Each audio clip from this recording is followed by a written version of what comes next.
Welcome all to Eat, Drink, and Explore with Cece. Today we are making Salad Olivier, Russian potato salad. Why is this recipe a must-try, the Russian Olivier salad? It doesn't skimp on texture or creaminess. If you're a fan of American potato salad, you'll absolutely fall in love with this Russian dish. In fact, more than likely, you will fall in love with it so much that it will substitute your traditional American potato salad. The Olivier potato salad recipe is a great way to use up any leftover meats that you might have. Lamb, chicken, pork, duck, chicken, whatever you have, you can just slice them up and put them in. You can even use like some sausage or kielbasa or a dry Italian sausage. Whatever you have, you can throw in. It is a perfect recipe to prepare ahead of time. All you have to do is cook it, chop the vegetables, and the eggs, place it in the fridge, and when you're ready to go, you can combine it all, mix it in with the mayonnaise sauce and the herbs, and you're good to go. Or you can pre-mix them for a couple hours in the fridge. Pre-mix everything, put them in the fridge for a couple hours, and then serve it. And it really gains a lot more of its flavor tasting components with a couple of hours in the fridge. The secret to the best Olivier salad or potato salad is the fine chopping. Is you really want to chop everything in bite sizes, almost like the same size in through there. And in every single ingredient, you just need to be patient on how you chop it, because the salad, the magic is in the chop. It all comes together, all the flavors combine, and also when you sit in the fridge for overnight, it even gets more tasty as it goes through. Now, the origin of the Olivier salad, it is based on my research. I found that it was invented like in 1860, and it was by a Belgian cook by the name of Lucien Olivier. And Lucien was the chef at the most famous restaurant in Russia, in Moscow, called Hermitage.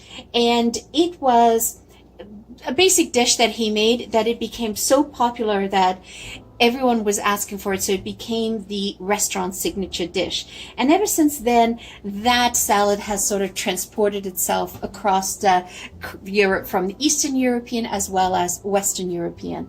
So let's go ahead and get started. So I've gone ahead and chopped up. This happens to be 3 cups of potatoes, and I've just chopped them in sizes that I like to see in here, but you could go finer if you want it through there. So that's 3 cups there. And then I have a cup here of carrots, and I got a yellow carrot from the farmer's market and an orange just to add some additional color in through there. And then you can add any type of meat that you want. I happen to have a turkey kielbasa in through here, and what I did is I took the skin off of it and then I chopped it up, and that's a cup through there. And then I have a cup of diced Polish pickles, and that's a cup. So that was about 3 cucumber pickles for me, so you kind of just need to judge it from there. And then I have some salt and some white pepper to taste. And I do have some white vinegar, and I'm going to add the white vinegar to the potatoes so that when the potatoes are cooking, they keep its shape, they don't fall apart. And then you're going to have a cup of peas in through there. I use these peas. The only thing in this here was whole peas and water and some salt. And so what I did is I rinsed them twice under running cold water just to remove the salt on it. And so now I'm happy with that in there. And then you're going to need a cup of mayo, and you really need to splurge and get the real mayonnaise here. It's it just tastes better through there. I mean, you could try the vegan and all of that, but it's too runny. You need a thicker consistency through there. And you're going to need 4 eggs. And then I've got some parsley that I'm going to chop up, and I happen to have some lemon thyme out of the garden. So you know me, I love my thyme, but you could substitute the herbs with dill if you like. I'm substituting it with lemon thyme just to give it a little bit of a zing in through there. And then I'm going to do some red peppercorn freshly grated on through there. So let's move over. I'm going to move over and I'm just going to boil these up, boil those. I'm going to boil the carrots with the eggs because they both take about 10 minutes. And the trick is you don't want to boil the carrots that they're so soft. You kind of want to have them like al dente. So you want to be able to crunch in on that as well. But the potatoes you definitely do want to have to be able to put a toothpick through it and it should be good. Okay? Okay, so I let the carrots and the potatoes cool down and the eggs cool down, left that for about an hour and a half, and so now we're all ready to mix them up. And you want to dice your eggs as small as possible. Totally up to you how big you want the eggs there, and then you just sort of dump. So we're just going to dump in the kielbasa. And what I like to do is I sort of like to stir things around. Doesn't look wonderfully colorful. And the potatoes and the carrots are fork tender. And then we're going to put in the pickles and the juice that was left in the jar here after I chopped it all up. I added that in as well. That adds a nice brininess to the potato salad. And then you put in your salt and your pepper to taste. Makes a wonderful dish for summer too, for patio or barbecue or picnics. And I'm going to grate some freshly ground pepper. Again, it's all to taste. We'll add in the mayo. So you might want to add in the mayo when you go to serve it, but I like to add in the mayo ahead of time and then let it sit in the fridge because that's where it gets all its flavors. And then when you go to serve it, you can just look at it to see if it's too dry. You could add a tablespoon or so of extra mayo. I'm trying to fold it.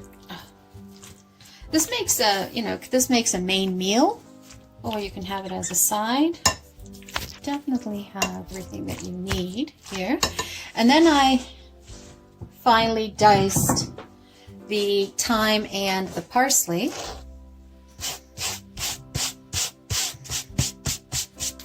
I love adding the green because it just gives it another little dimension in the salad. You could definitely add green onions in here if you wanted to as well, or scallions, depending on where part of the country you're in. And then you can add in your peas, and you can use you can also use frozen peas. But if you're going to use frozen peas, you definitely want to defrost them. There you have it. So let's go plate this and see what it looks like.